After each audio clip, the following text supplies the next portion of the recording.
clearly, you have to have targeted policies for this group of girls, and that's very difficult because governments have ministries of education, they have ministries of health, but the ministries of youth are not that well known. They don't have resources, so I think that a big challenge is to find the right institutional vehicles to implement programs for adolescent girls, and the technically qualified vehicles. So I think that what we have to do is really go to the ministries of labor and to the ministries of education and to the ministries of health and all these different ministries and mainstream issues of adolescent girls in these line ministries.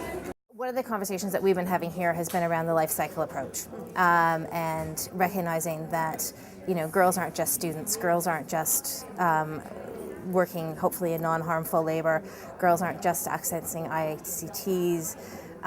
It's making sure that policies are representative of the fact that girls live in communities, they're a part of families, they're part of groups, and making sure that the policies that we do implement have input from girls themselves, first of all, but secondly, that when we implement policies, we actually have capacity to make sure that they are realized.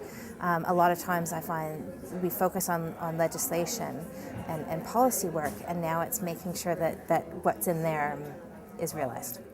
I actually strongly, and I'm going to talk about this morning, want to make the case for a certain for a certain set of macroeconomic policies that promote an enabling environment for young girls, enabling environment in terms of the appropriate investments in education and health, but more importantly, the type of investments that create decent work, that give them the opportunities for skills building and training, for earning,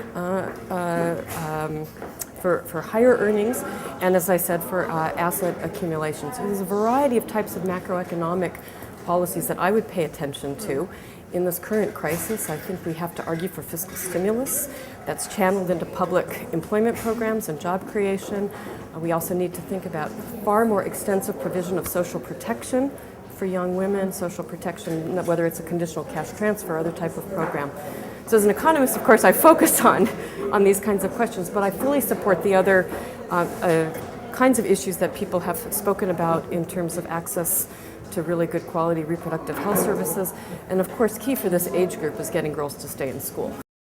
I'm just limiting this to urban, informal settler girls. I would say some of government definitely, and social welfare department particularly, has to get into a situation, into these communities, and together with the NGOs and the people's organizations, as well as youth groups, begin to formulate real programs, which are not just the standard, kids help out in, sports, they have dances for adolescents, they run cleanup programs, young people, clean up the beach and all of that.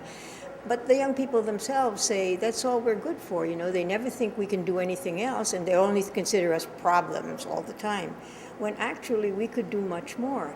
But one of the issues that they have is really earning, going to school, learning the new technology, looking for progress in their lives.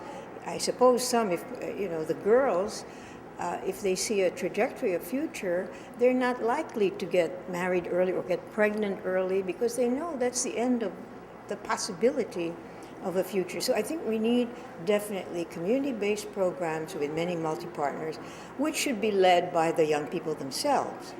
And that's what I hope will come out of this research. The most important overarching policy is to focus on the girls just before puberty because their childhood is 2 years less than males, which is the single most important gender-related fact. They have already in many cases received much lesser investment. At puberty, it gets even more perilous. And so by the time society pays attention to them, all these bad things have happened. So we have to move attention earlier. We have to focus on asset building of girls in girl-only platforms. We need to bring them together as girls with mentors. This doesn't mean there aren't others that need to be engaged along the way, but it is a rarity today still to find a program with a dedicated space for girls for whom they are the clear and central clients. When I prepared, the paper on human rights, I tried to see that what are the strategies and the plans that should be used to enhance, to improve their situation. And I summarize it along two lines, which I still think are valid.